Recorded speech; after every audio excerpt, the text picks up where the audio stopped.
J'ai l'impression que tu prends cette histoire trop au sérieux. Es-tu sûr de ton coup? On va bientôt le savoir.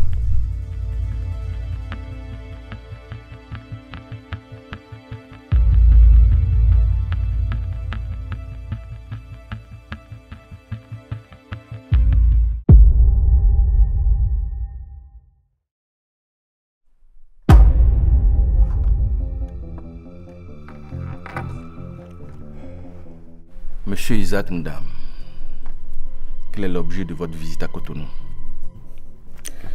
Ai-je oublié de le mentionner dans ma fiche de débarquement? Répondez à la question, s'il vous plaît. Je suis venu voir ma famille. Et où étiez-vous hier entre 22h et 22h33? Quelque chose que je devais savoir? On a retrouvé le corps d'une jeune femme, découpé en morceaux, comme un bœuf dans un abattoir. Et en quoi suis-je concerné? Les résultats du labo attestent qu'il s'agit d'Hélène Adjovi, la fille du procureur de la République. Le même procureur qui a fait plonger votre père pour détournement de fonds il y a 11 ans. Comme je vous l'ai dit, je suis venu voir ma famille. Les parties de son corps étaient emballées dans le coffre d'une voiture, garée dans une station d'essence à la sortie de Porto Novo. Le véhicule en question était sans conducteur. Et vous étiez la seule personne sans voiture dans les parages. Quoi? Les touristes n'ont plus le droit de se balader tranquillement dans ce magnifique pays? Monsieur Isaac, vous avez l'art de répondre aux questions par des questions. Et vous de poser des questions qui en appellent immédiatement d'autres. Dites-moi, inspecteur, suis-je en état d'arrestation? Nous avons juste une conversation. Alors cette conversation est terminée.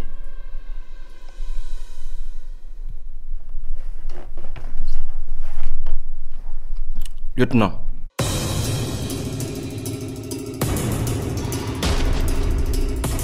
ne quittez surtout pas la ville. Restez joignable.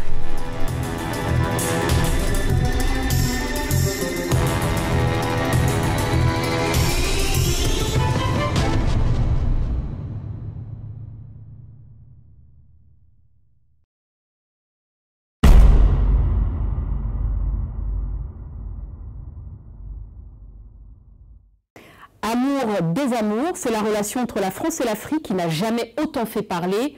Pourtant, l'aide au développement a été augmentée et encore récemment, le 8 octobre, le sommet Afrique-France, lui aussi, a fait beaucoup réagir. Afrique-France, quel avenir? C'est le thème du jour. Vous êtes sur Regard Extérieur, bienvenue.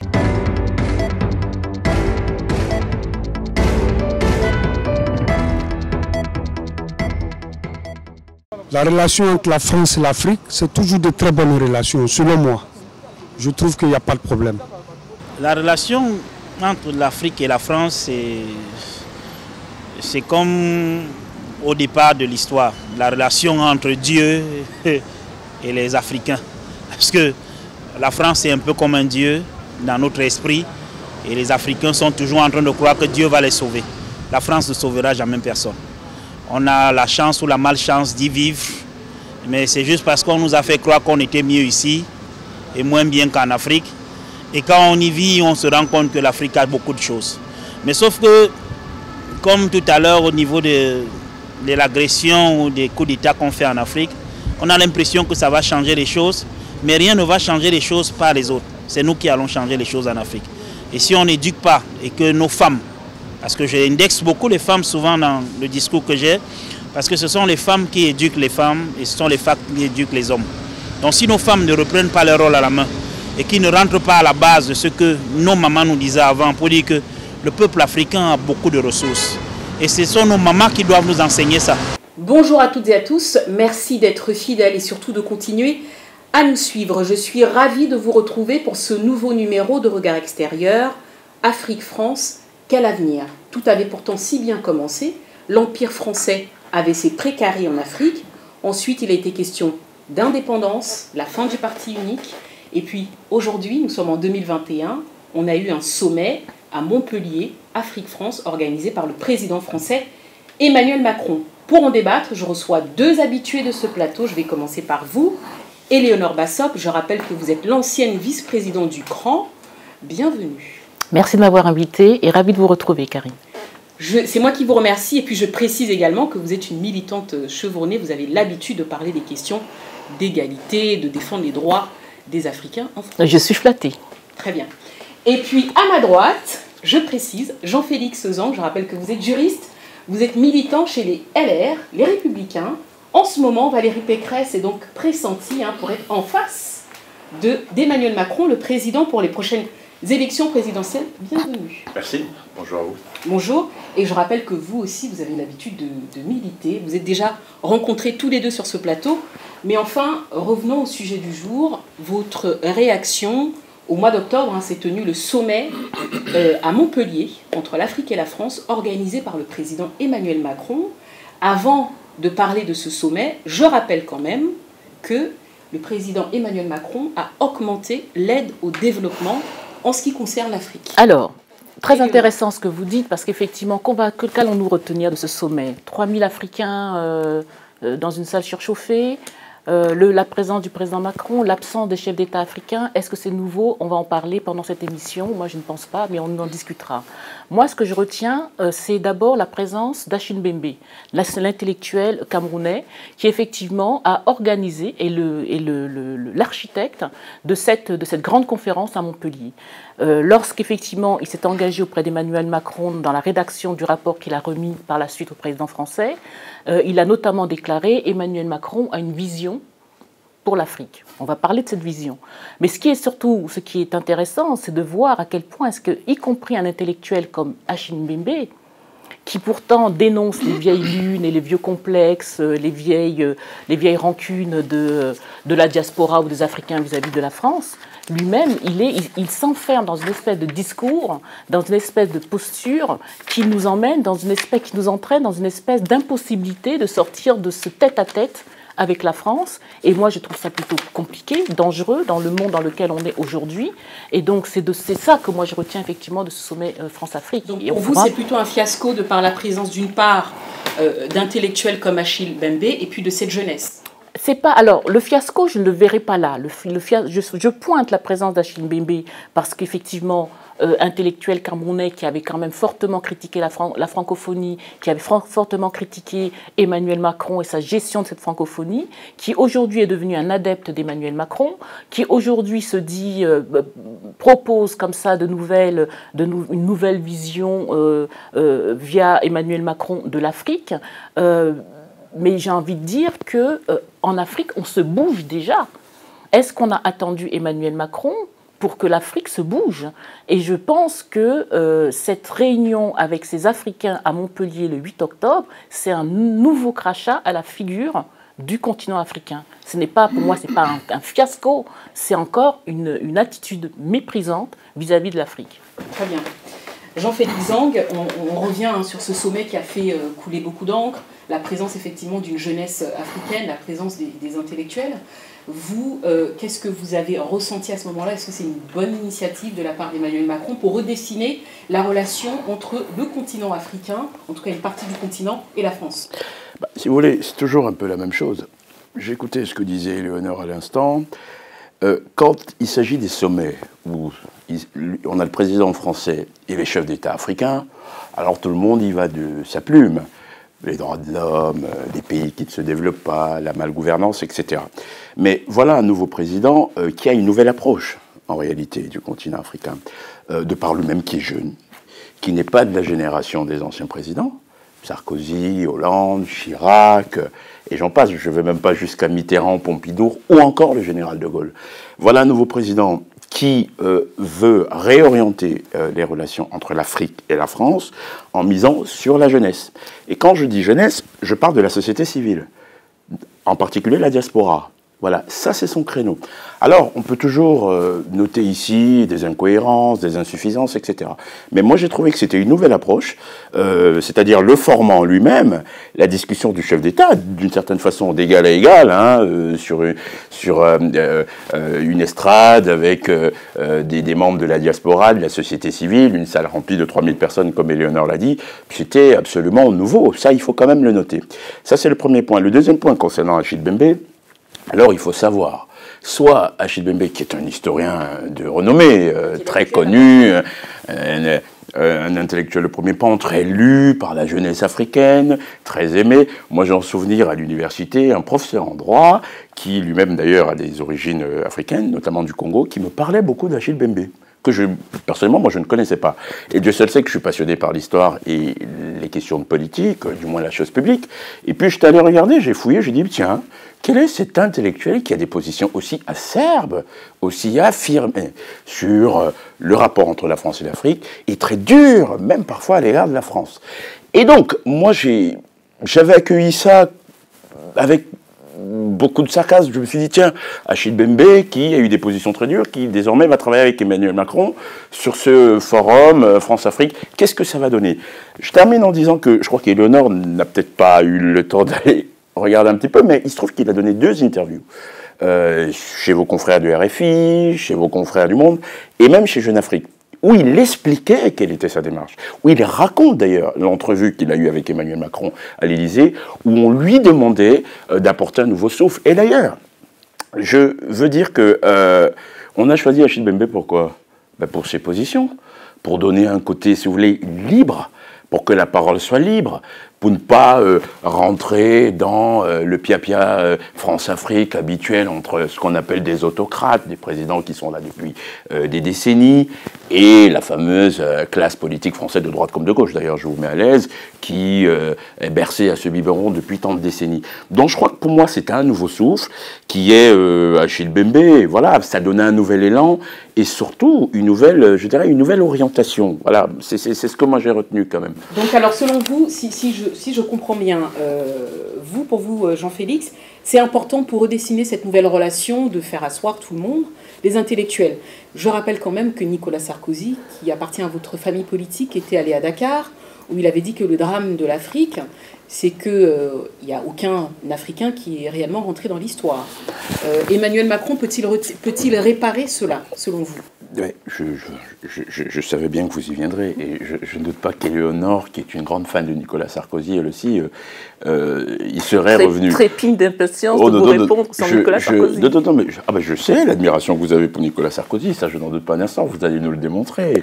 Bon, non, trêve de plaisanterie. Je crois que depuis le discours de Dakar, il y a du temps qui est passé par là, si vous voulez. Je crois qu'il y a 2 solutions. Soit on reste profondément ancré, je dirais, même dans la vision qu'on a, dans une sorte de classe politique qui finalement correspond à cette époque-là, jusqu'à Sarkozy, Hollande, François Hollande, on peut le dire. Et d'ailleurs, il n'y a qu'à voir les réseaux. Les anciens ministres, les personnalités du secteur privé, du monde de l'entreprise, etc.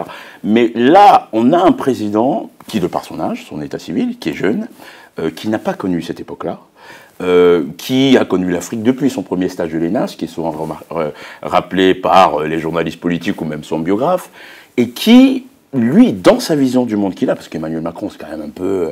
il est très fan de tout ce qui est les start-up, le numérique, le nouveau monde. Hein, c'était ce créneau qu'il a gagné sa campagne présidentielle. Et donc, il aimerait... Enfin, d'ailleurs, je ne suis pas le porte-parole d'Emmanuel Macron. Hein, je tiens à le rassurer. Vous m'inquiétez. Non, je ne suis pas le porte-parole d'Emmanuel Macron. Non, attendez, je ne suis pas le porte-parole d'Emmanuel Macron, mais je crois que quand quelque chose est juste et bien fait, il faut le noter. Voilà.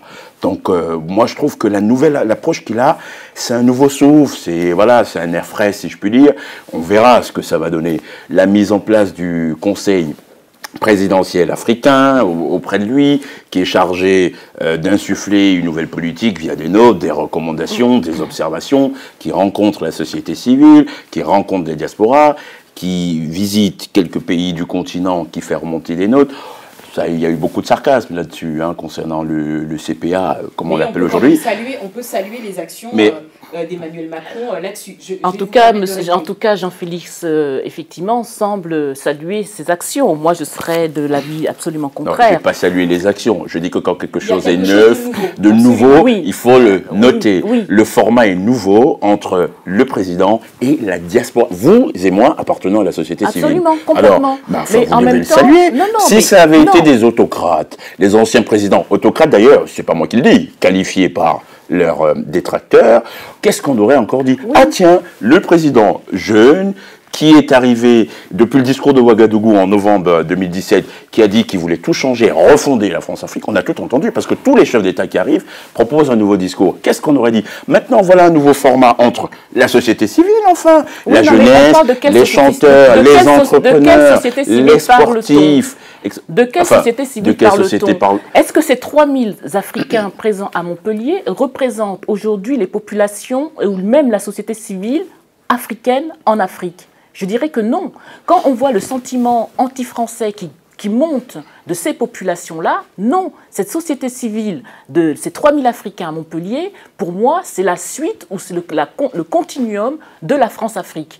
On appelle Afrique-France aujourd'hui. Ce n'est absolument pas nouveau. Alors bien sûr, le format, il est jeune. Alors ça, on nous l'a vendu à l'envi. Il est jeune, il n'a pas connu.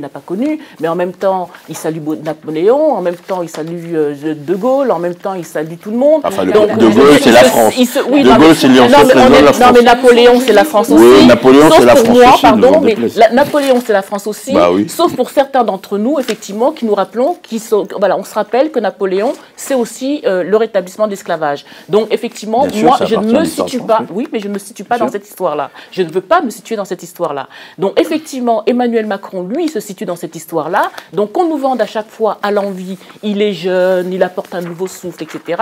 On l'a déjà entendu, mais on s'est bien rendu compte dans les faits qu'en fait, il ne faisait rien d'autre que la même chose que ses prédécesseurs et que sa politique à lui, c'était la politique du « en même temps ». Et donc, le « en même temps », c'est effectivement ces 3000 jeunes ou moins jeunes à Montpellier, mais ça n'empêche pas qu'en France, la question des violences policières, notamment, est là, vous dérivez, c'est un autre sujet. Non, je ne dérive pas, parce que je veux dire que... Mais non, vous parlez de la diaspora. Oui. Nous faisons partie de la diaspora. Des gens comme Théo, qui se fait battre par la police, il fait partie de la diaspora. Qui ont été renvoyés au tribunal, la famille Assa Traoré, dont le petit frère est mort, c'est la diaspora. Donc on ne peut pas choisir une diaspora qui serait rêvée, intellectuelle et riche et ne pas parler de cette diaspora qui au quotidien... Éléonore, je crois que vous êtes en train de tout mélanger. Non, je ne mélange pas tout. Je crois que c'est le sujet. Est-ce que vous pensez que le format du sommet de Montpellier, ça a permis de balayer la relation de dominant-dominé? Je ne pense pas. Ce n'est pas parce qu'il y a eu une voix ou deux qui ont effectivement été dissonantes et qui ont essayé d'expliquer que oui, bon, la France, l'Afrique, etc., que pour autant, la question, effectivement, de la relation de la France à l'Afrique a été renouvelée. Pour moi, je pense qu'il y a beaucoup d'autres choses à faire. Et lorsque Jean-Félix, à juste titre, parlait tout à l'heure de la diaspora, c'est un sujet important. Pourquoi est-ce qu'on parle aujourd'hui tant de la diaspora, y compris les États africains? Parce que pendant longtemps, n'oublions pas que la diaspora africaine était quand même très isolée. On n'était même pas reconnus. Lorsqu'on nous rentrions chez nous, dans nos pays d'origine, très souvent, on se faisait vilipender, on se faisait insulter, on se faisait malmener, etc.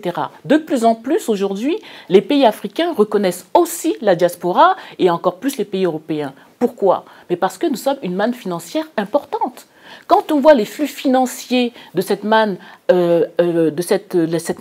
financière de cette diaspora africaine, le flux que nous envoyons, les flux financiers que nous envoyons tous les ans en Afrique, je veux dire 48 milliards de dollars selon la Banque mondiale en 2020. 44 parce qu'il y a eu la crise. Armand Montebourg, que vous soutenez, propose de les réduire. Oui, mais ça fait... Non, en tout cas, je vais juste terminer là-dessus. Donc, effectivement, la diaspora aujourd'hui, c'est un vrai sujet parce qu'effectivement, il faut capter cette manne financière. Et il n'y a pas du tout une question de « on nous adore, on est les plus... » Non, c'est qu'effectivement, on sait que cette diaspora est intelligente, elle est productive et elle peut fournir des moyens financiers. Et donc, il faut capter cette manne financière. Très bien. Jean-Félix, la question sur le rapport de dominant-dominé. Si vous voulez, c'est un sujet qui est assez difficile, les rapports entre l'Afrique et la France, parce qu'elle mêle à la fois l'histoire, depuis les indépendances, parfois même au-delà. Éléonore a rappelé le rôle de Napoléon dans le rétablissement de l'esclavage. Ce sont des pans entiers de l'histoire qu'on ne peut pas occulter. Mais encore une fois, comme disait lui-même Napoléon, de Clovis au comité du salut public, j'assume tout, c'est l'histoire de France, avec ses parts d'ombre, ses parts de gloire, etc. Mais pour une génération comme la nôtre, je ne suis pas sûr qu'on puisse balayer le passé d'un revers de la main. Mais on doit à la fois noter ce qui peut être positif, c'est-à-dire ce qui peut aller dans le bon sens, ce qui peut entraîner, ce qui peut lancer une dynamique vers une nouvelle approche, en réalité, mais sans occulter le passé. Et c'est en cela que j'ai commencé mon début de propos en disant que le format de Montpellier avait ceci d'intéressant, qu'il mêlait à la fois le chef de l'État à la France, qui est jeune, donc qui se sent naturellement plus proche de ce public-là, de cet auditoire-là, de par son état civil, et aussi de par la conception qu'il a lui-même. C'est ça que j'ai voulu dire. Donc, je ne suis pas en train de balayer l'histoire. Le deuxième point que vous soulignez sur l'aspect économique, enfin, dominant-dominé, il y a un gros volet aussi économique. C'est-à-dire le rôle des entreprises françaises dans ces pays-là. Bon, écoutez, c'est de longs débats, ça a toujours été une longue discussion. Le rôle du MEDEF en France, MEDEF, le volet Afrique du MEDEF, son rôle, toutes les grandes entreprises françaises, Total, et j'en passe, etc. Donc, moi je crois qu'aujourd'hui, si on veut avoir, je dirais, une vision non pas clairsemée, mais s'inscrit dans une nouvelle dynamique. Moi, c'est un peu ce que je regarde. Il ne s'agit pas d'occulter l'histoire, mais je crois qu'il faut trouver un segment qui, finalement, satisfasse tout le monde. Et je crois, moi, pour ma part, que ce segment-là, c'est des nouveaux interlocuteurs. C'est de parler à un nouvel interlocuteur, notamment la société civile. Ça me permet de rebondir sur la question, vous avez parlé de l'économie, la diplomatie économique en ce moment. On reproche aussi, justement, à certaines sociétés françaises, Éléonore l'a noté, il y a un sentiment, on veut que la France parte de l'Afrique. C'est aussi parce qu'on pense que les entreprises ont le monopole d'un point de vue économique. Vous êtes en train de mélanger. Enfin, on veut que la France parte de l'Afrique, mais certains pays africains demandent à ce qu'il y ait des bases militaires dans leur pays pour parer le péril djihadiste. Enfin, il faut quand même le dire. Bon. Sur le plan économique, les grosses entreprises françaises qui sont sur le continent africain, aujourd'hui, ces entreprises-là aussi sont pointées du doigt. Qu'est-ce que vous dites là-dessus? Est-ce qu'il n'y a pas une relation de dominant-dominé? Il faut regarder, par exemple, Vincent Bolloré, grand entrepreneur français, opérateur économique de premier plan. Je crois que ces entreprises, d'ailleurs, font l'objet d'un procès. Enfin, il y a une procédure en cours. Bon, il faut regarder, bien évidemment, qu'il faut être attentif à l'aspect des droits de l'homme, des droits sociaux, bien évidemment. Enfin, qui de censé pourrait dire le contraire? Bien évidemment. Mais enfin, il faut quand même aussi remarquer que beaucoup de ces entreprises ont contribué économiquement aussi au développement de certains pans, de certains secteurs dans ces pays. Je ne suis pas... C'est assez difficile parce que, à la fin, je ne suis pas le porte-parole ni de Bolloré, ni de Macron. C'est un débat, on en discute. Bien sûr, c'est des choses que nous savons. Oui, c'est des choses qu'on sait. Mais ce qui m'intéresse, c'est qu'on ne va pas tomber dans une forme de caricature. Ça, c'est noir, ça, c'est blanc. Il faut essayer de peser le pour et le contre. Parce que c'est des sujets très difficiles, qui mêlent à la fois l'histoire, la mémoire, l'économie, le rapport de dominant à dominé. Moi, je trouve frappant. Par exemple, je vais vous dire, pourquoi l'Afrique n'a pas un siège de membre permanent au Conseil de sécurité de l'ONU? Pourquoi? Absolument. Par exemple. Pourquoi l'Afrique n'est pas plus présente dans certaines instances internationales? Regardez le G20. Oui, regardez le G20. On les invite le 3e jour du sommet pour faire des photos. Et c'est toujours les mêmes, pour ne pas les citer. Et vous avez vu où ils sont placés sur l'estrade? Au bout. Bon, il y a plusieurs questions comme ça qu'on peut noter. Mais le cœur, c'est-à-dire le sommet de Montpellier, puisque c'était là le sens de votre question, il est naturellement intéressant, il est séduisant. Maintenant, on verra ce que ça donnera. Et si peut-être Macron est élu, en ce qui me concerne, j'aurais préféré peut-être que ce soit Valérie Pécresse ou un candidat LR, mais enfin, en l'occurrence Valérie Pécresse, parce que je crois que la droite française, que ce soit Nicolas Sarkozy, qui avait d'ailleurs lancé l'union du projet pour la Méditerranée, qui était une autre approche, mais qui était aussi une façon d'appréhender les questions entre l'Afrique via le Maghreb et la France, derrière la France, l'Europe, était toujours cette façon de consolider les liens historiques entre la France et l'Afrique. Très bien. Éléonore, on va répondre rapidement. Ensuite, je vous propose de regarder une intervention de Louis Kemayou qu'on a eu aussi, qui va apporter son analyse. Mais rapidement, peut-on parler justement d'une relation économique de dominé-dominé, enfin de partenariat gagnant-gagnant, quand on sait qu'on n'a pas réglé toutes les questions d'histoire on va parler de la colonisation, la reconnaissance notamment de la colonisation comme crime contre l'humanité entre la France et certains pays africains. Non, moi je ne pense pas qu'on puisse parler de rééquilibrage des relations, étant donné qu'effectivement, dès lors que l'on sait que ces entreprises françaises, lorsque l'on voit par exemple dans les propositions du chef de l'État à l'issue de ce sommet de Montpellier, il propose par exemple le renforcement de l'AFD. Oui, tout à fait. Bon, l'augmentation des aides. L'augmentation qui est un acteur clé dans le non, développement. Mais qui est un acteur clé, mais qui travaille... Du moins qui est central, qui est important, qui est dans tous les pays. Pas pour la France, pas pour nous. Enfin, je veux dire qu'à un moment donné, les aides je veux dire que non, mais d'accord, mais les c'est aides un acteur clé dans l'aide au développement. Non, mais les aides vont à des pays africains, mais moi je pense aux populations africaines. C'est-à-dire que jeunes entrepreneurs africains qui justement passent par les... Alors, on n'a pas parlé, par exemple, ici, des initiatives prises par l'Afrique pour justement redonner un espoir aux jeunes de la diaspora africaine. Le Cameroun vient de lancer un projet pour demander... Je me demandais bien quand est-ce que vous y viendriez. Mais c'est important quand même de le dire. C'est-à-dire au moment où Nicolas Sarkozy. Comme quoi, j'ai la nostalgie. J'ai la nostalgie de Nicolas Sarkozy. Votre inconscient qui parle. Donc Emmanuel Macron, effectivement... met comme ça sur la table à l'issue de cette conférence un certain nombre de moyens pour la démocratie, pour l'AFD, pour les universités, etc., etc. Très bien. Mais à côté de cela, parlons aussi de ce que l'Afrique fait.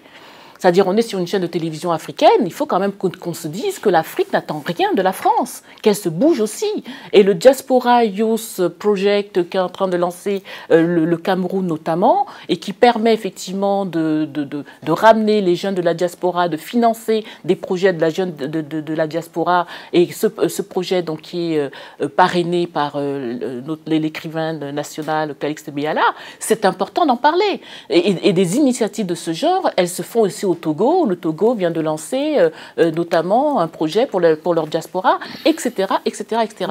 Alors donc, la question sur les différents projets qui existent sur le continent, effectivement, on peut souligner, mais comment ils font financièrement? Parce que les questions aujourd'hui, c'est aussi celle-là, c'est que si on parle des aides au développement et qu'on parle des initiatives qui sont prises sur le continent, est-ce que les États mettent vraiment de l'argent pour accompagner ces initiatives? Mais on va voir comment ça va se passer. Là, effectivement, on débute, c'est ce que je disais tout à l'heure, enfin on reconnaît les diasporas. Bon, on va peut-être enfin voir... Vous sembliez dire le contraire en début de propos. De l'Afrique, je disais, non, les gouvernements africains, je dis, enfin... Théo, pardon ça... Non, mais je parlais... vous mélangez, tout. Je parlais... C'est qui sont bien mélangés, parce que vous êtes quand même quitté du forum de Montpellier, aller à Assa Traoré. La diaspora africaine se trouve aussi en France, et cette diaspora est personnifiée par vous, par moi, mais également par des personnes comme Assa Traoré, des personnes comme Rokhaya Diallo, des personnes, etc., qui portent aussi des combats. Et que ces combats sont combattus en France, donc on peut aussi parler de cela. Mais je parle de cette autre diaspora également, par exemple, qui veut rentrer, ces étudiants africains qui ont terminé leur cycle d'études en France et qui veulent par exemple rentrer dans leur pays d'origine. Il est intéressant de voir qu'aujourd'hui, les pays d'origine peuvent les accueillir et peuvent les aider à se réaliser. Et ça, effectivement, on n'attend pas la France pour le faire. Les pays prennent de plus en plus d'initiatives pour le faire et c'est intéressant de le noter. Très bien. Un dernier mot et puis ensuite on va regarder l'intervention de Louis Magloire. Je ne suis pas sûr qu'Assa Traoré, du moins... Alors, je ne sais pas. Oui, j'ai l'impression. Écoutez, je peux vous donner son numéro de téléphone à l'issue de cette émission. Vous échangerez avec elle, vous verrez les combats qu'elle mène. Je trouve que vous vous focalisez autour de... Si je peux me permettre, c'est quand même assez intéressant. Je crois que là, le débat, il est un peu, si vous voulez, il est un peu biaisé parce qu'on mélange. Vous, Assa Traoré, elle est dans un combat en France par rapport à l'affaire de son frère. Mais c'est la diaspora. On ne peut pas oublier que c'est la diaspora. Non, mais attendez, diaspora. Non, mais qu'est-ce qu'on met derrière diaspora? Ben oui, non, mais la diaspora ne se trouve pas qu'à Montpellier. C'est attrape-tout. Pour vous, mais non, la diaspora ne peut pas se trouver qu'à Montpellier. La diaspora, c'est également, c'est aussi Assa Traoré, c'est aussi. Ben oui. Assa Traoré. Non, mais écoutez. Votre format, le format de Montpellier, il a directement une vocation tournée vers l'Afrique. Bon, mais ceux qui étaient là n'étaient pas majoritairement africains, c'était aussi beaucoup de la diaspora basée en France, habitant. Qui veut peut-être retourner, qui veut engager des initiatives, etc. Oui, mais qui veut retourner en étant français, en étant financé par la France. Mais vous avez une grande partie. La France-Afrique. Non, mais attendez, je pense que vous mélangez un peu parce que dans les personnes que vous évoquez, dans cette fameuse, ce volet, la diaspora, vous vous avez plein de Français, nés là, sur le territoire, ou naturalisés ultérieurement, d'origine de ces pays, mais qui n'ont pas forcément envie de rentrer. C'est-à-dire qu'ils veulent profondément s'insérer là, construire leur vie ici, rester sur le territoire. Donc je trouve que vous englobez un peu trop. C'est le segment que je voulais faire, dans la mesure où le public, l'auditoire de Montpellier, c'était plus cette diaspora-là, tournée vers les enjeux de la mondialisation, l'Afrique, continent de demain, continent à venir. C'est pour ça que quand vous vous arrêtez sur le cas du Théo Assad Traoré, qui sont français, comme moi, comme vous, comme tout le monde, et qui ont toute leur place ici, d'ailleurs, je tiens à le dire. Et là-bas aussi. Et là-bas aussi. Bah, ils vous ont pas dit qu'ils voulaient être là-bas. Ne parlez pas à leur place, vous n'êtes pas le porte-parole, j'en sais rien, vous non plus, vous n'êtes pas le porte-parole de Théo ou d'Assad Traoré. Oui, mais voilà. Sur le débat, on ne fait pas un débat sur Assad Traoré, mais je propose justement, question de revenir sur le débat, d'écouter l'analyse de Louis Magloire Kemayou, qui est donc éditorialiste, à qui on a posé la question de savoir, Afrique-France, quel avenir? Je vous propose de regarder. Je peux comprendre les Africains qui se posent la question, après le sommet de Montpellier, de savoir si le sommet Afrique-France doit continuer d'exister. Parce que, normalement, la conférence des chefs d'État d'Afrique et de France, c'est l'autre nom du sommet Afrique-France, la conférence des chefs d'État d'Afrique et de France est une rencontre, un cadre d'échange formel entre les présidents des pays africains et le président français. Or, lors du sommet de Montpellier, le président français a choisi de recevoir plutôt une partie de la société civile africaine et de la jeunesse africaine sélectionnée sur des bases que nous ne connaissons pas, qui n'ont pas été rendues publiques.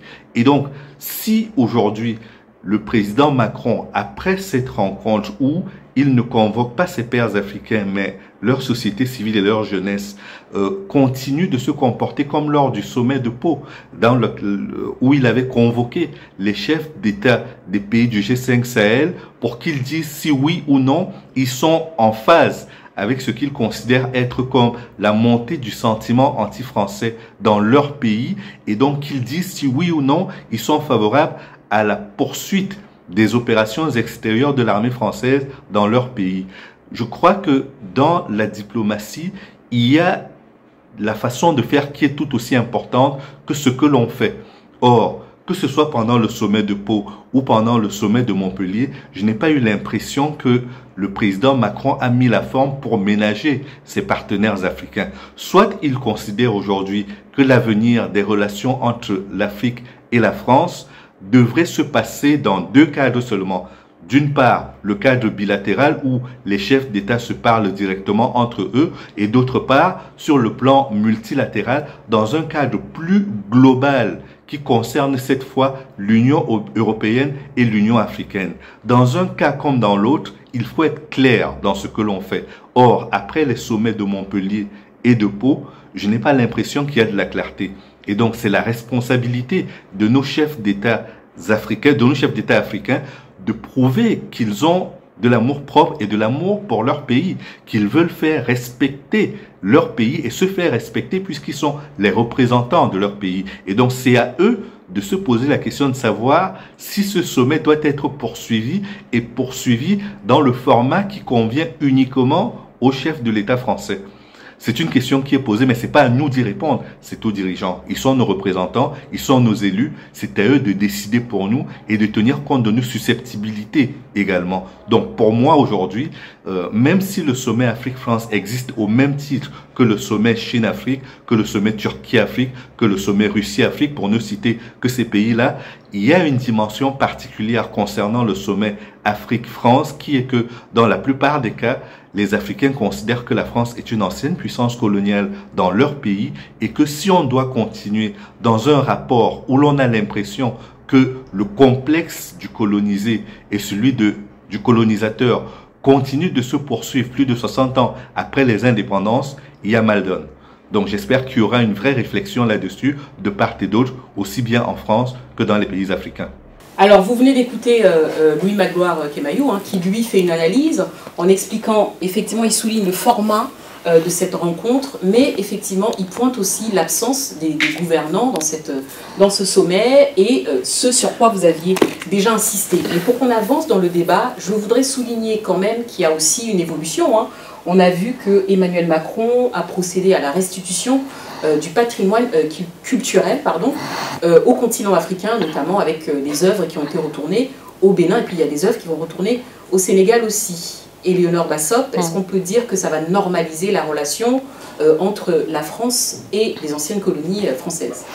Alors, la question des restitutions de ces biens culturels à l'Afrique, il faut la situer dans un contexte particulier, qui est quand même le contexte de la décolonialité, de la décolonisation de la pensée et de l'histoire, qui effectivement, donc ces pays du Sud, ex-colonisés hier, reviennent aujourd'hui sur le devant de la scène pour demander des comptes ou pour s'affirmer d'un point de vue culturel. Donc on est quand même dans ce mouvement-là.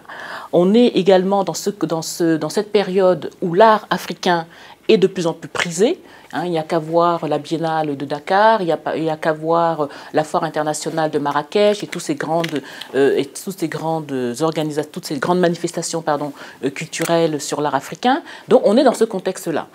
Une fois qu'on sait ça, maintenant, effectivement, il faut se souvenir également que du rapport, là encore, d'un rapport remis par Felwine Sarr et Bénédicte Savoy, dont Felwine Sarr, ami d'Achille Mbembe, enfin, dont je ne vais pas faire du parallèle, mais tout de même, Felwine Sarr, donc qui remet un rapport avec Bénédicte Savoy sur effectivement la restitution des biens culturels. Et dans ce rapport, d'ailleurs, il est noté, il est indiqué que cette restitution devrait conduire à une normalisation, à une nouvelle éthique, en tout cas une nouvelle éthique morale et diplomatique entre la France et l'Afrique. Donc déjà, la question est posée là. Alors maintenant, qu'est-ce qu'on en a fait? Eh bien, effectivement, Emmanuel Macron, lorsqu'il va à Ouagadougou en 2017 et qui lance de façon très tonitruante que oui, on va restituer à l'Afrique ses biens culturels, etc., cette campagne ne démarre pas avec Emmanuel Macron. Il faut se souvenir quand même que c'est une demande faite par les chefs d'État africains dès les indépendances. C'est une demande qui a été ensuite renouvelée en 1978 par le secrétaire général de l'UNESCO, dont j'ai oublié le nom, mais qu'on peut retrouver, Boubacar, voilà, j'ai oublié le nom, mais on peut trouver le nom. Donc c'est une demande qui est ancienne. Donc aujourd'hui, effectivement, que Emmanuel Macron vienne marcher dans les pas de ces grandes personnalités, très bien, on va voir ce que ça va donner, mais je ne suis pas sûre que la normalisation soit au bout de cette restitution. Très bien. Jean-Félix, je rappelle que vous êtes juriste. On ne peut pas parler de la question de la restitution Absolument. Sans la voir sous l'angle aussi du droit, parce qu'au début, la France disait qu'il n'y avait aucun texte de loi qui prévoyait la restitution des biens culturels. C'était effectivement les trésors de guerre qui rentraient. Alors, juste une précision. Si il y avait des cadres juridiques qui justement aliénés, c'est-à-dire en fait on disait que les biens étaient inaliénables, imprescriptables, enfin des mots très juridiques. Imprescriptibles. Enfin, je laisse aux juristes de dire ces mots, mais en tout cas il y avait un texte de loi effectivement un texte qui a été renforcé lorsque Nelson Mandela en 1994 demande les restes humains de Sarah Baartman, donc appelée la Vénus Hottentote. Donc Nelson Mandela demande la restitution de ces restes pour que ces restes soient enterrés en Afrique du Sud. Et la France, il met 8 ans à obtenir ces restes. Donc une bataille juridique intense s'enclenche. Il met 8 ans à obtenir les restes de Sarah Baartman. Et à l'issue de cette bataille, la France renforce son arsenal juridique pour que d'autres pays ne puissent pas faire la même demande. Et c'est comme ça qu'effectivement... C'est qu'en gros, il y avait une mauvaise volonté de la France. Déjà, dès le départ, il y avait une mauvaise volonté. Parce que dès le départ, effectivement, dès lors que ces prises de guerre étaient considérées comme françaises, elles ne pouvaient pas être restituées par des textes de loi. Et que les quelques restitutions que l'on voit actuellement, elles sont faites parce que l'Assemblée nationale a voté des lois pour la restitution, par exemple, des 26 objets qui ont été rendus au Bénin il n'y a pas très longtemps. Très bien. Ce qui est un bon début. Oui. Moi, je crois que c'est un bon début. Encore une fois, moi, je me situe dans l'élan que j'ai amorcé au début de mon propos. C'est-à-dire que quand il y a des initiatives positives comme celle-là, vaut mieux 26 œuvres que 0. J'ai envie de dire, et d'ailleurs, réécouter la conférence de presse du président du Bénin, Patrice Talon, sous le perron de l'Élysée, qui saluait la démarche, qui était vraiment... Il était très, très enthousiaste, très ému, je l'ai écouté déjà à quelques reprises, et voilà, bon, qui, d'une certaine façon, disait aussi au président de la France qu'il espère, qu'il souhaite que ce soit un début, parce qu'il y a encore beaucoup de chemin et beaucoup de travail. Et encore une fois, si tout ça, si vous voulez, toutes ces démarches faites par le président actuel, s'inscrivent dans une nouvelle approche, parce que c'est ça le cœur, les rapports entre l'Afrique et la France. Et je rebondis un instant sur ce qu'a dit Louis Magola Kemayou, quand il dit la France a une position particulière de par l'histoire, c'est l'ancienne puissance coloniale, ce n'est pas la même chose quand il y a un sommet Chine-Afrique comme il y en a, je vous rappelle que les mêmes chefs d'État y vont, quand il y a un sommet Chine-Turquie ou Japon-Afrique qu'il y a eu il y a plusieurs mois, ou Russie-Afrique. Donc la France est très particulière, c'est l'ancienne puissance coloniale, et il y a derrière, je dirais, le poids de la langue, l'héritage, la langue, la francophonie. Vous voyez, sur ce plateau, on parle français. Vous voyez, donc ce n'est pas la même chose. Moi, je ne parle pas russe, je ne suis pas sûr qu'Éléonore non plus, ni turc, ni chinois, quoique. Chinois encore, là on pourra en discuter. Et donc derrière, il y a toujours cette approche-là. Les rapports entre ces deux pays qui sont considérablement, je dirais, implémentés par le poids de l'histoire. Voilà. Donc je crois que la restitution des œuvres, le dialogue avec ces pays, le développement, mais alors le développement, c'est-à-dire, on a parlé de l'AFD tout à l'heure, qui est un acteur clé dans le développement, puisque c'est, je veux dire, le bras armé de la France dans le développement. Absolument. Mais voir je dirais, pourquoi on ne ferait pas, si tant est qu'il y ait eu, ça il faut le voir, un audit par exemple sur toute, j'ose croire qu'il y a pu en avoir, parce que l'AFD quand même fait un travail sérieux là-dessus, un audit sur toutes les aides qui peuvent être données dans ces différents pays. Vous voyez ce que je veux dire? Après, il y a un autre aspect derrière. Léonore ne souhaite peut-être pas rentrer là-dedans, mais il faut l'aborder. Il y a aussi la question de la gouvernance de ces pays. Voilà, il y a la question de la gouvernance, la politique interne des différents pays africains. Alors, il y a dans le rapport proposé à l'issue de ce sommet de Montpellier, la création d'un fonds d'innovation pour la démocratie pour accompagner la montée rapport en compétences rapport Achille Bébé. 15 millions d'euros, hein, je crois. C'est ça. 300 000. Donc, alors, non, c'est pas 15 millions. Une initiative. C'est une initiative intéressante. Je crois que ça vient du rapport à Achille Bembe, que ce soit ça ou il propose aussi une maison de nomades, une forme d'Erasmus entre les pays, la France et les pays africains. La commission d'historiens, alors ça pour le coup je la trouve très intéressante. Voilà, la commission des historiens pour travailler sur les rapports entre l'histoire et l'Afrique. Mais écoutez, chère Éléonore, ça compte. Regardez l'impact qu'a eu. Non mais attendez. Toute proportion gardée, regardez l'impact qu'a eu le rapport Duclerc, Vincent Duclerc, l'historien professeur à l'école des hautes études, grand spécialiste du Rwanda. Regardez les langues que ça a eu, l'écho médiatique que ça a eu. À l'heure où il y a eu à l'heure qu'il y a eu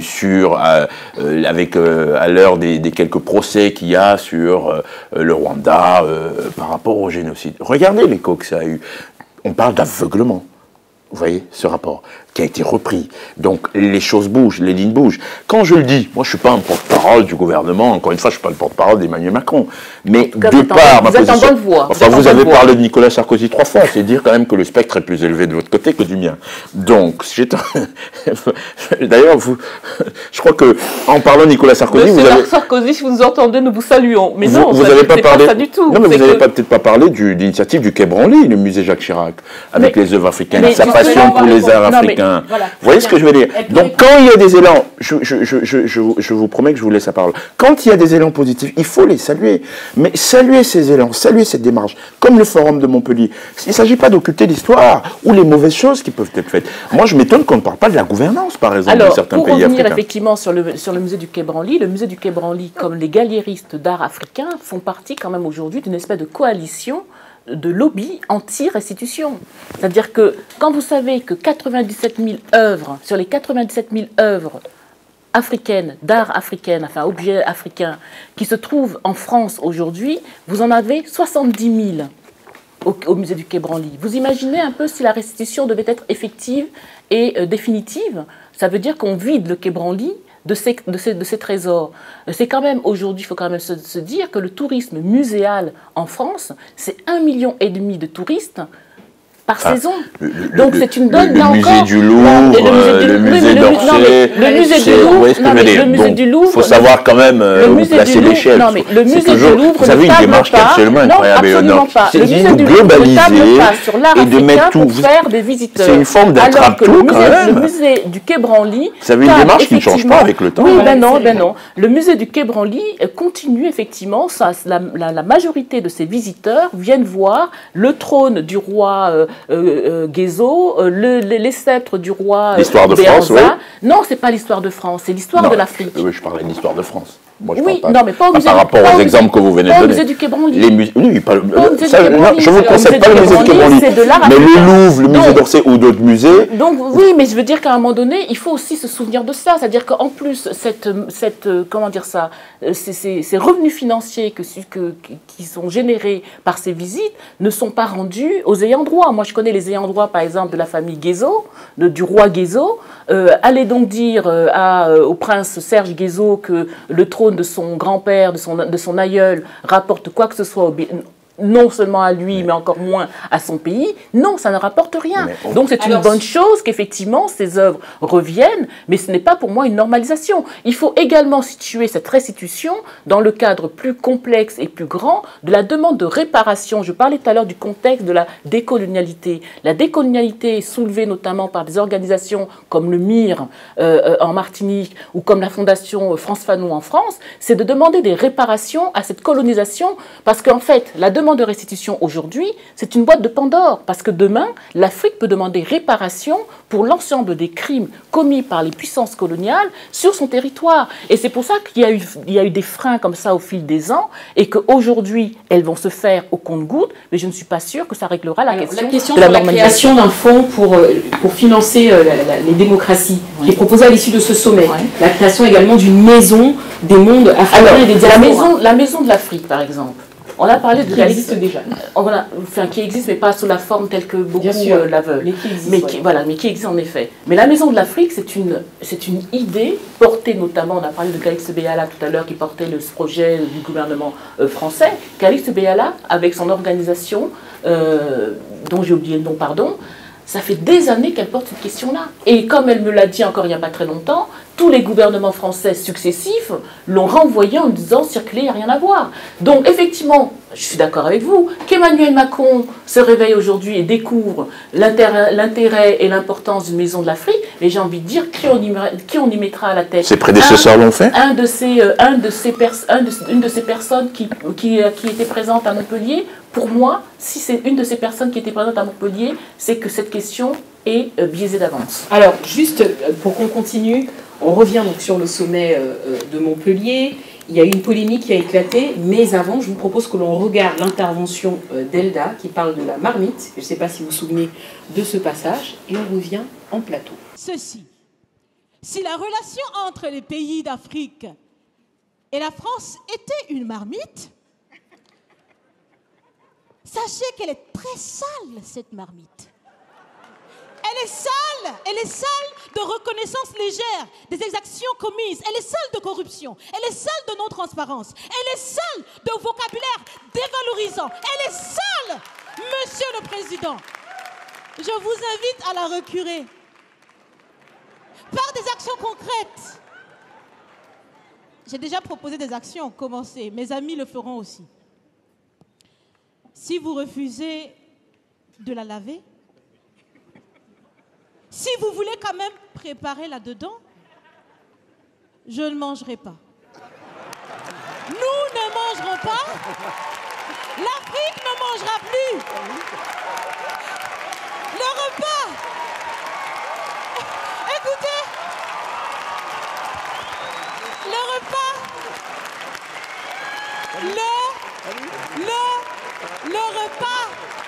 Le repas sera prêt.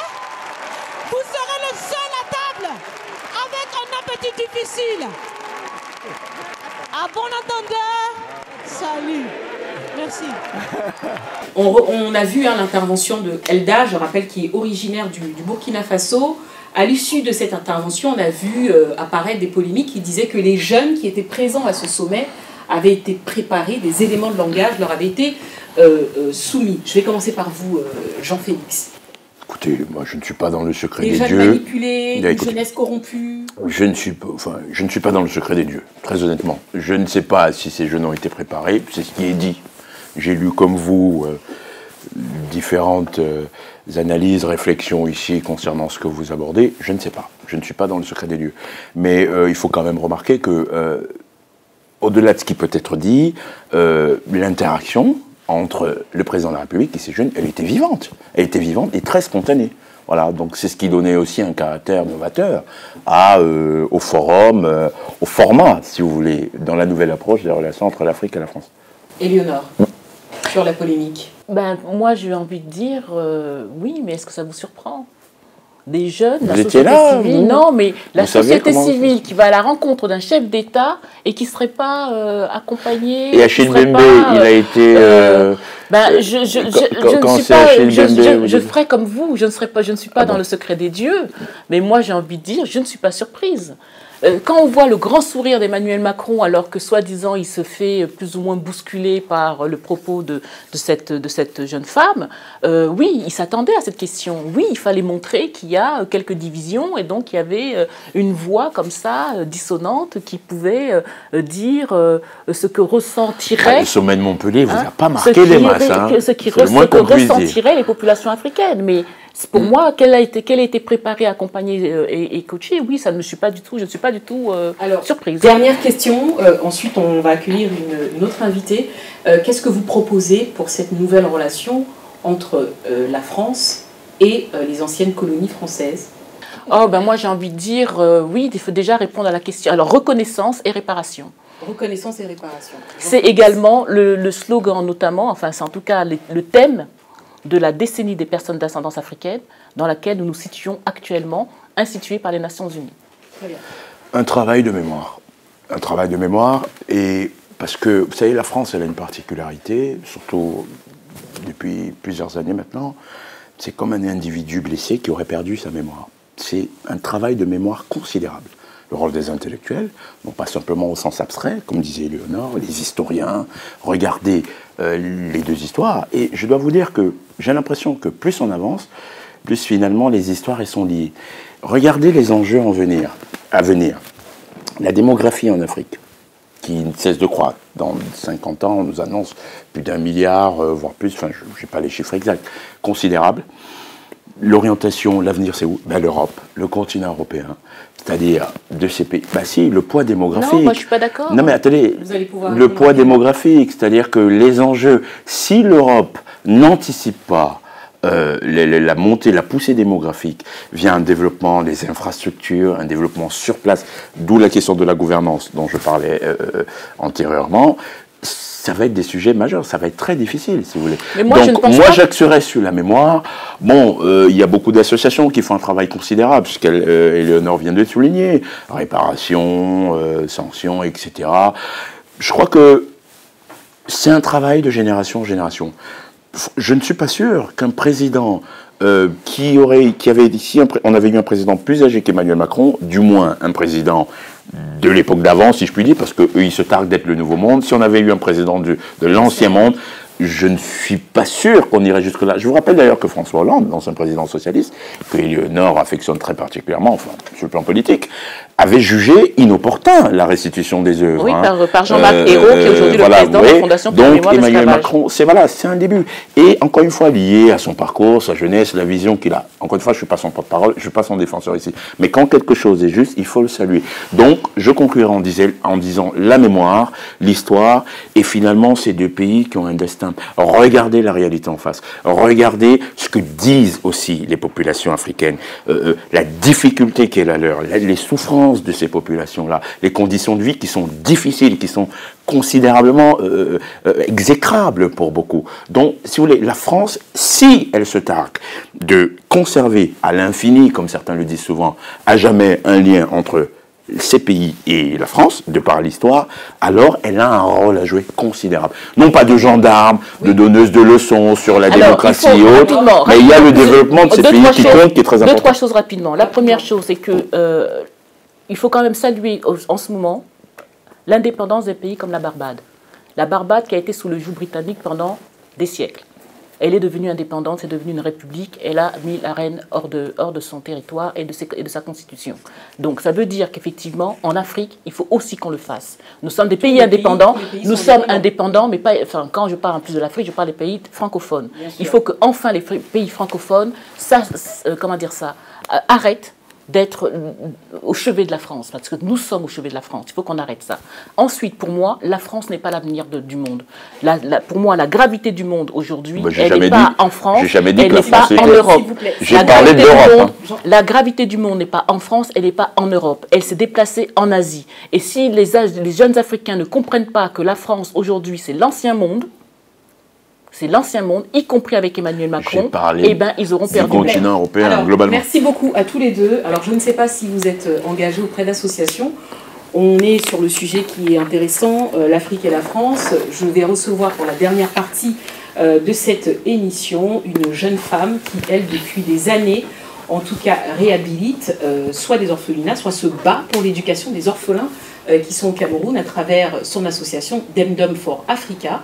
Elles sont une poignée de personnes, justement, à se mobiliser pour avoir des dons, des fournitures scolaires, mais également des ordinateurs pour que des jeunes orphelins puissent aller à l'école, avoir accès aux loisirs, tout de suite, dans la dernière partie de cette émission. Retour sur ce plateau avec Agnès Borms, qui est la présidente de l'association Demdom for Africa. L'association est basée en France, cependant elle s'occupe de l'éducation et surtout elle essaye de réhabiliter des orphelinats pour des orphelins qui sont donc basés au Cameroun. Elle a une antenne au Cameroun et souhaite développer une antenne au Sénégal et au Mali. Bonjour Agnès. Bonjour Karine. Merci beaucoup de nous accorder cette interview. Je rappelle que vous êtes là dans le cadre de l'émission Afrique-France, quel avenir ? Vous, ce qui est intéressant, c'est que vous faites partie de la diaspora et vous œuvrez pour des enfants, finalement, qui sont au Cameroun. Quelles sont les difficultés que vous rencontrez en étant ici, en France, pour lever des dons pour votre association ? Merci pour cette question, parce que du coup, j'ai quand même droit à la parole, parce que j'arrive pas à me faire entendre par la diaspora. Parce que ça me fait rire, ça fait plusieurs mois, plusieurs semaines où je vois France-Afrique, où on voit plein de militants se battre pour l'Afrique. Ils veulent que la France lâche l'Afrique et tout, ce qui est super intéressant. Et comme je suis d'ailleurs une grande militante panafricaine, et voilà. Mais à ma grande surprise, je suis quand même assez déçue de savoir que j'ai pas beaucoup le soutien de mes frères et sœurs africains. J'ai déjà fait plusieurs, j'ai déjà fait plusieurs actions et les premières actions qu'on a fait, mes collaboratrices et moi, c'est-à-dire la vice-présidente qui est d'origine sénégalaise, Binta Gueye, et Madame Josiane Eyangue qui est la secrétaire générale et tout. Bon, en fait, ces actions ont été faites par nos propres fonds. Ça veut dire qu'on a utilisé nos économies parce qu'on croyait en ça, on croyait à cette... comment dirais-je? Excusez-moi, je suis un peu troublée. Oui, à la cause, bien sûr. Voilà, on croyait à cette cause. Voilà, donc au départ, on s'est dit, bon, on va quand même d'abord mettre nos fonds, comme ça les gens ils vont voir que c'est une association, voilà, que c'est sérieux. Et par la suite, on espérait qu'après, ça allait suivre, que à la diaspora ou en Afrique, on allait être suivi et tout par rapport à ce qu'on avait déjà... effectué, mais non, ça ne suit pas. Il n'y a pas de don alors? Il n'y a pas de don. Ça fait combien d'années que vous existez? Depuis septembre 2018. Très bien. Et je rappelle que vous allez très régulièrement donc, au Cameroun, où vous organisez des événements pour justement lever des dons pour ces jeunes enfants. Alors, est-ce que vous avez des histoires, par exemple, d'enfants qui sont sur place et dont vous souhaitez aider? Les dons servent à quoi concrètement? Les dons, déjà, notre association, c'est vraiment pour l'éducation de ces enfants-là, parce que certes, c'est d'abord les orphelins, après des enfants défavorisés ou des enfants qui sont dans des foyers où c'est un peu compliqué pour eux. En fait, moi, j'estime que ces enfants-là sont l'avenir de l'Afrique. Si on veut que l'Afrique change, il faut déjà commencer à donner une éducation à ces enfants-là.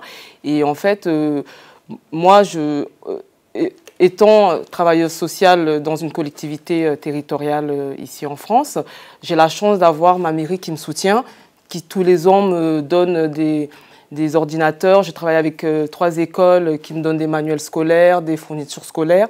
Et cela nous permet de partir en Afrique, surtout en zone rurale, pour pouvoir faire des dons à des écoles qui sont vraiment éloignées. Il y a un orphelinat qu'on aimerait bien réhabiliter parce qu'ils ont subi un incendie depuis 2012. Et depuis 2012, ils vivent toujours dans les mêmes conditions. Ça veut dire des conditions d'insalubrité avancer. Et on a déjà essayé de faire plusieurs appels aux dons. Malheureusement, ça ne prend pas. Donc déjà, je vous remercie de votre invitation parce que peut-être que ma voix va être entendue. Parce que là, c'est vraiment un appel, pas au secours, mais c'est un appel aux dons qu'on lance. Parce que si, oui, on dit tous qu'on veut un changement pour l'Afrique, ça commence dès le plus jeune âge, ça veut dire pour ces enfants-là. En Afrique, il y en a qui ont de la chance d'avoir des parents qui peuvent subvenir à leurs besoins. Je vois, il y a des mamans qui se battent, ils vont vendre des beignets, mais ils font tout parce que ce que j'ai bien remarqué, c'est que la priorité des mamans ou des parents en Afrique, c'est que leurs enfants aient une éducation. Là, maintenant, on a pris en charge les enfants orphelins parce que déjà, ils démarrent malheureusement pas très... ils démarrent pas bien, ils ne démarrent pas avec la même chance que les autres dans leur vie. Et la moindre des choses, c'est qu'on leur donne aussi une éducation. Et derrière ces enfants-là, il y aura forcément des ministres, des futurs présidents, des avocats et tout. Nous, tous les ans, on fait un arbre de Noël pour redonner du sourire à ces enfants. On travaille avec 3 orphelinats, donc... on va chercher les enfants dans cet orphelinat-là. Il y en a la plupart qui n'ont jamais vu Yaoundé ou Dakar. Et du coup, ces enfants-là, ils passent une journée dans un parc d'attractions, ils ont un repas, ils ont un goûter. Et à la fin, ils repartent avec un jouet. Et le sourire, pour eux, c'est un rêve qu'ils vivent. Et cette année, malheureusement, je ne sais pas si on pourra le faire. Parce que, aussi, peut-être aussi Dieu. On va mettre sur le coup de la crise sanitaire, que les gens ont passé une année assez compliquée. Mais je fais plus appel à mes frères et sœurs africains. Par exemple, quand vous faites appel aux dons, ça veut dire qu'aujourd'hui, ceux qui vous écoutent, qui regardent Canal 2 à cette heure-ci, qui vont regarder cette émission, s'ils veulent notamment participer, comment ils peuvent faire et quel montant à peu près, même si c'est en euros, qu'est-ce qu'ils peuvent donner, des personnes de la diaspora qui vous écoutent, des personnes qui sont sur place? Chacun donne à son bon vouloir et au niveau de ses moyens. C'est vrai que tout ce qui est don matériel, ça ici, les gens sont assez généreux. Ça veut dire qu'à chaque fois qu'on a fait des campagnes et tout, du matériel, des vêtements, on a toujours eu des dons, des fournitures scolaires et tout. Mais comme moi, je suis quand même aussi pour le développement et pour l'écosystème. Pour faire travailler l'écosystème. Voilà, l'écosystème en Afrique, je peux faire quand même des dons financiers comme ça. Cela me permet que quand on doit faire des actions, on va acheter on va acheter de façon locale. Comme ça fait travailler des sociétés en Afrique. Et du coup, tout le monde est content, tout le monde se retrouve. Donc chacun, même si c'est 1000 francs CFA ou 2 euros ou 3 euros, nous on est preneurs. Après, c'est vrai qu'on a un site internet, où vous pouvez aller sur notre site internet où tout est détaillé, où il y a plusieurs façons de faire, d'aller donner des dons. On a une antenne au Cameroun, à Yaoundé, où vous pouvez vous rapprocher des bénévoles qui travaillent corps et âme pour pouvoir faire ces dons-là ou prendre contact. De toute façon, on est super accessible. Vous allez sur le site internet, vous avez nos coordonnées, que ce soit à Yaoundé ou en France. Bien sûr. Et vous êtes bien entendu sur les réseaux sociaux. Oui. Alors on va donc suivre vos différentes initiatives et on espère que votre passage dans cette émission permettra de lever des dons pour que éventuellement ces enfants puissent avoir l'arbre de Noël. Merci beaucoup. Merci beaucoup, Karine. Merci. Je rappelle que vous êtes la présidente de l'association Dem for Africa. C'est la fin de cette émission. Le thème c'était Afrique France, quel avenir? Vous avez écouté. Maintenant, à vous de faire votre analyse. Rendez-vous peut-être dans une semaine pour une nouvelle émission.